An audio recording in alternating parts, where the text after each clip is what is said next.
Hello everyone, this is Vasant, a nine-pointer at IIT Bombay from the Department of Civil Engineering.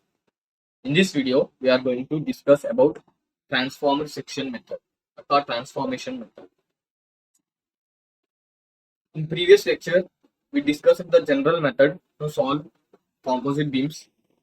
In this lecture, we are going to discuss another method which is known as transformed section method. So let us take the neutral axis. In previous lecture, we already said that for composite beam, the neutral axis is given by this one, right? This formula. So let us divide this one with E1. So we get divided by E1, right? So let us take the value of E2 by E1 is equals to N. That is known as modular ratio. Okay. So from that we get integral 1 y dA plus integral 2 y n dA is equals to 0. So if I go and say I will change the area of second material by NDA, and but I will keep the y value same. Means suppose this is the neutral axis, I will keep the distance of y same, but whatever area dA is there, I will increase it in horizontal direction by NDA. So if you say like that, the neutral axis position will remain same for that cross sectional shape also. So I will go and change the cross sectional shape of the material to something like this. So I will multiply the horizontal dimensions into n. N is the modular ratio. So the transformed section will look like this, right? So, and if you see, this is the neutral axis. If you take any y, this is dA. This dA now will be n dA. And if you take any y over here, this will have dA. So see, if you write the equation of neutral axis, that will be same for this one and this one. So I can consider this one. So now I changed the material 2 to material 1 by changing the cross sectional area. But the neutral axis position should be same for the transformed section also. So that is same from here, right? So we are not changing y, okay?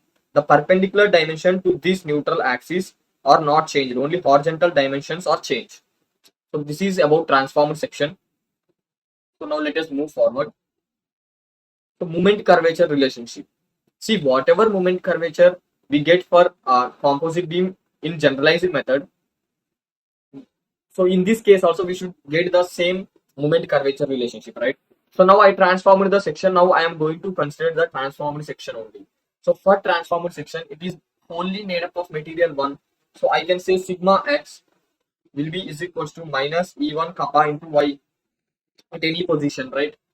So I can write this as on overall area A, if you take the moment, that should be is equals to m, right? So that will be is equals to integral 1 sigma x y dA plus integral 2 sigma x y dA. See here, this dA is actually is equals to neta dA, n dA, right? So this is E1 into kappa into y minus this is E2 into kappa into E1 into kappa into y. So we get this one and this one, and this dA. See, if you see this one, so this is integral y square dA and this is integral y square dA. So we can write this one as I1 and this one as n into I2.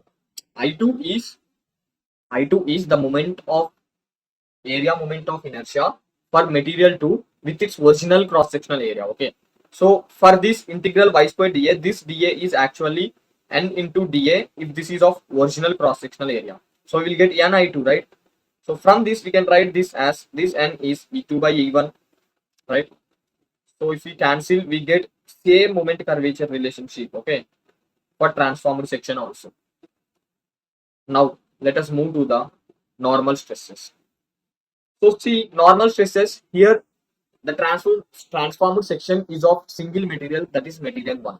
So we can directly write sigma x1 is equals to minus my by it. It is area moment of inertia of transformed section about neutral axis. Okay, this is of transformed section. So this will be the same stress for material 1, but in the area of material 2, we are considering it is made up of material 1. So that is of value E1. So for E1, we are getting My by IT. See, we know that this sigma is directly proportional to E, Young's modulus. So for E2, we should get E2 by E1 into this value, right? So this is N modular ratio. So sigma x2 will be given by minus My by IT into N. So these are final normal stresses on material 1 and material 2. See, this should be same as the one derived in the generalized approach, right? So let us do that. See, we know that IT, whatever is there, IT will be is equals to I1 plus N I2. Is it right?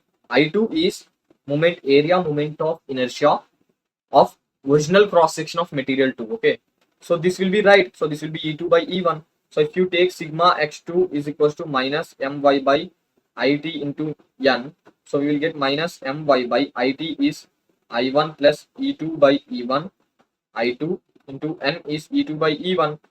So if we multiply it with E1 divided by E1, E1 gets cancelled. So we are getting that only. See, M by E1 I1 plus E2 I2 into Y into E2, right? So this is kappa.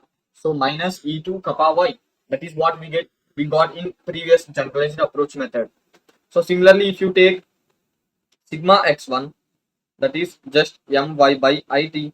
So that will be is equals to My by E1 I1 plus E2 I2 into E1. So it will be is equals to minus E1 kappa into Y. So this is what we got in generalized approach method also. So we can use this approach also. We can use that or this, but I prefer to use this method because this is somewhat easier. Because see, in this case, the neutral axis position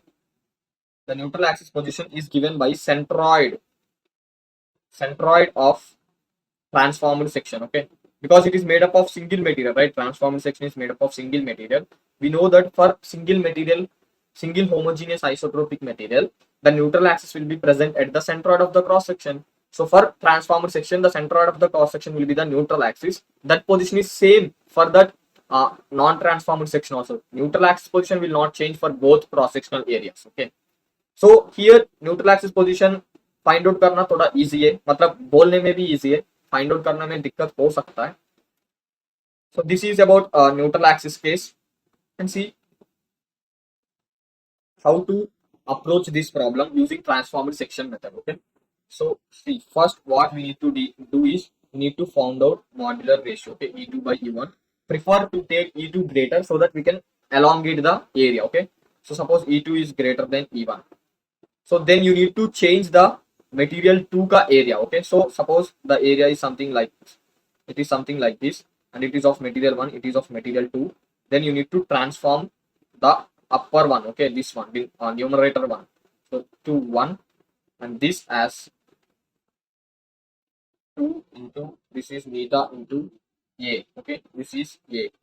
So means suppose this is B, then it will be neta into D. That's it. Okay, so this height will be same. Okay, this is Y2, this should also be Y2. So you need to change. This is the transformed section, right? So for transformed section, neutral axis position के लिए find out centroid.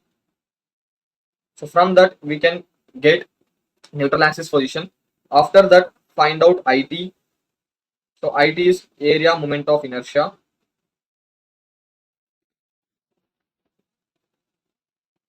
of transformed section